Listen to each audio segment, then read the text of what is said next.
Fala galera, beleza? Bem-vindos ao canal O Gerador de Riqueza. Felipe aqui, espero que todos vocês estejam muito bem nessa sexta-feira, dia 7 de julho de 2024, encerramento da primeira semana do mês de julho e também encerramento aí do pregão de hoje, né? Então, o Banco do Brasil mais uma vez irá surpreender o mercado com crescimento e a ação é a mais indicada pelos analistas pensando em dividendo para aportar agora em julho. Faremos sobre isso.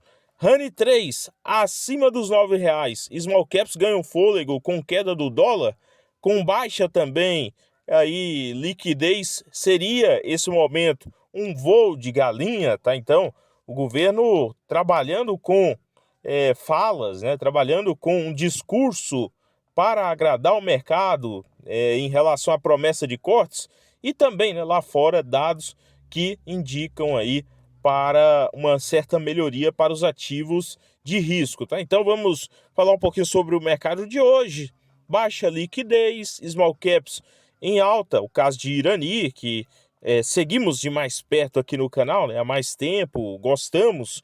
Para quem, né, está com ativo aí há mais de 60 meses, há mais de 60, 70 meses, conseguiu mais que triplicar o seu patrimônio comprado em Irani pensando em proventos, tá? Se reinvestiu os dividendos em Irani, obteve esse resultado. Claro, eu não estou prometendo aqui que Irani irá fazer a mesma coisa nos próximos anos, mas o crescimento, né, do negócio em si é muito louvável, tá? Falaremos sobre isso durante o vídeo. Hoje, negociou aí em alta um pouco mais de 2% nos R$ 9. Banco do Brasil, nos 26,73, queda de 0,45. Vale, nos 63,60, aí na lateralização. Transmissão Paulista, 26,98, alta de 0,26. Caixa Seguridade, né? Ontem, recomendação de XP, né, para a Caixa Seguridade. Hoje, essa queda, 1,98. Taesa, próximo a voltar aí à marca dos R$ 35,00, 34,73. Você, investidor que planeja aí ou pretende ter um suporte de qualidade de perto, seja ele mensal ou anual, por menos de R$ 1 dia, uma das formas, né, aí de você saber se está no caminho, se tem um caixa ideal para momentos de oportunidade ou momentos de pressão na bolsa. Então, nós temos aqui essa oportunidade para vocês, investidores, preço promocional, inclusive para você, membro do canal O Gerador de Riqueza. Falando sobre Banco do Brasil, hoje nos 26,73, estou pensando seriamente em aumentar a posição agora para aproveitar tanto os dividendos de agosto, como a reta final do ano e início do ano que vem, que ainda promete manter esse crescimento, e as casas de análise, né, da Banco do Brasil como a ação mais indicada, mais de 20 corretoras, né, ou seja, mais de 20 analistas, tá? Junto aí com a Vivo, né, pensando em dividendos, 14 indicações, na verdade, de analistas, Vivo 11 indicações, Petrobras 11, Vale 9, BB Seguros 9. Então, CPFL Energia também com 8, Itaú com 5, Semig nos 5 indicações, TIM 5 e Bradespar também 5 indicações. Aqui, né, ainda eu sinto falta, por exemplo, da CSN Mineração lá na casa dos 4,80, claro que é uma indicação para julho, mas passou batido, né? Como sempre, é muito difícil as casas de análise dar uma boa recomendação no ativo em queda, né? É muito difícil disso acontecer. Mas vamos acompanhando, faz parte do mercado, tá? Sobre Banco do Brasil e a sua expansão, né, aí de crédito, Banco do Brasil desembolsa 230 bilhões na safra de 23-24, mais de 635 mil operações, sendo aí 230 bilhões em financiamentos para o agronegócio na safra 2023 e 2024, encerrados no último domingo, dia 30. Agora é aguardar os dados, né? Aguardar os dados da safra de 24-25, que deve ter também aí mais de 400 bilhões de reais, sendo o Banco do Brasil líder nesse setor, né? E um crescimento de 17% em relação a 22-23, que ainda é responsável, né, pelo resultado lá de 23. boa parte do ano de 2023. Então, para quem está pensando no sentido de que podemos ter grandes impactos em Banco do Brasil no curto prazo, a minha avaliação é que não, tá? De maneira primária, não.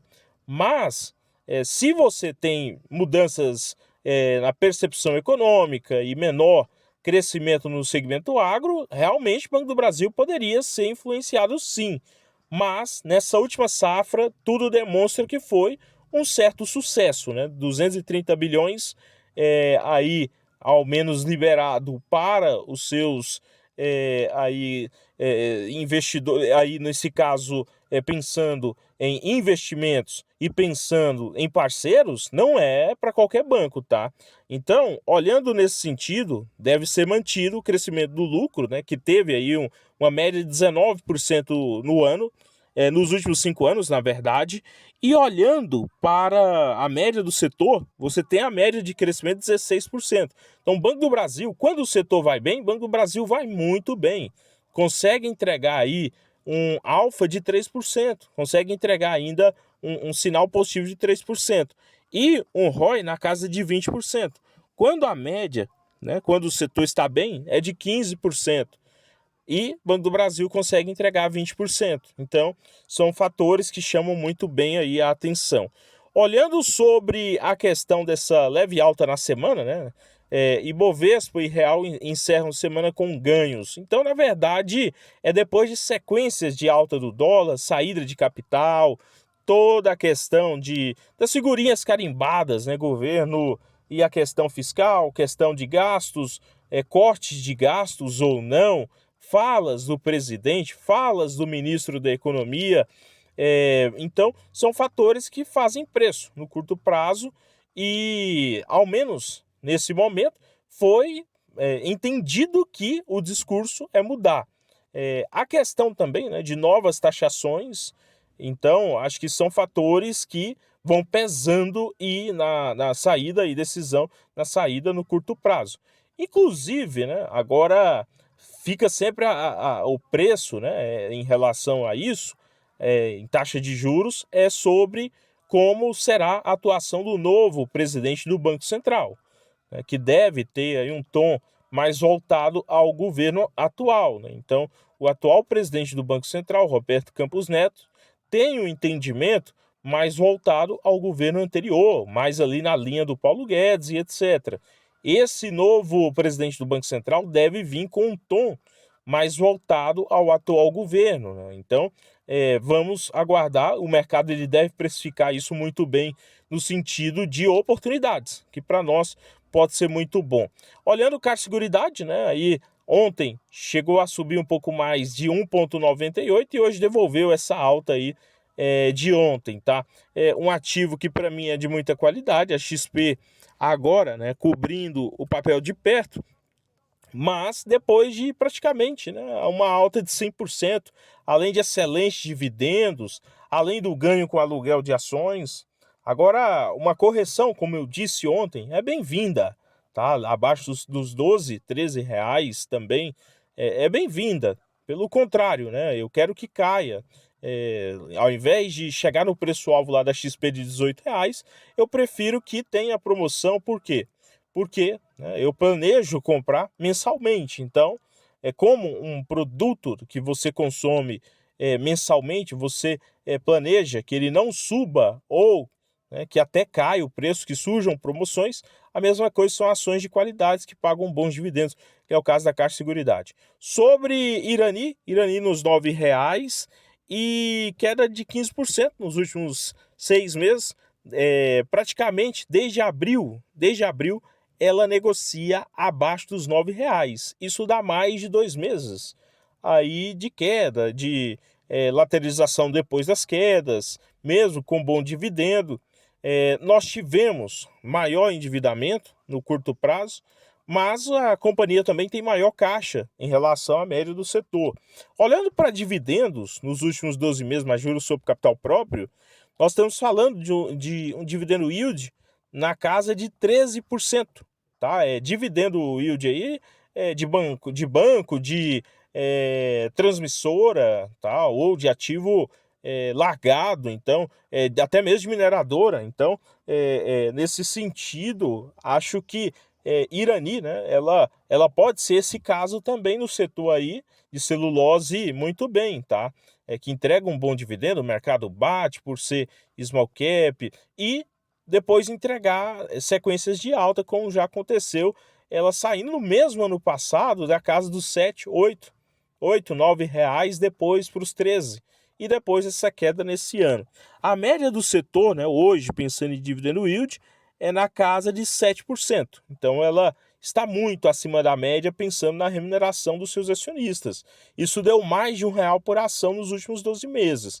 Pensando em margem líquida, 21%, a média do setor é um pouquinho superior a isso, mas mesmo assim ela entrega, né, um ROI em crescimento nos últimos 12 meses e também, né, tem mais de 512 milhões de entrada de caixa nos últimos 6 meses, um pouco mais de 1 bi de caixa nos últimos 12 meses, pensando em 12 meses, e uma dívida líquida sobre EBIT na casa de 1,67 vezes, um pouco acima, superior da 1,14 vezes a média do setor de celulose. É claro que todas as empresas do segmento celulose têm grandes projetos, e é o caso também da Irani. Também tem grande projeto para o curto prazo. Inclusive a Suzano, né, está tentando fazer grandes aquisições de concorrentes a nível aí global, tá? Vamos acompanhar, é um setor que ainda deve destravar muito valor para os próximos anos. Portanto, pessoal, esse é o vídeo não representando uma recomendação de compra ou venda de ativos. No mais, inscreva-se no canal, compartilhe e curta para chegarmos a mais investidores. Se torne membro ao preço promocional, acessível e a todos vocês investidores. No mais, desejo a todos bons aportes e excelente final de semana.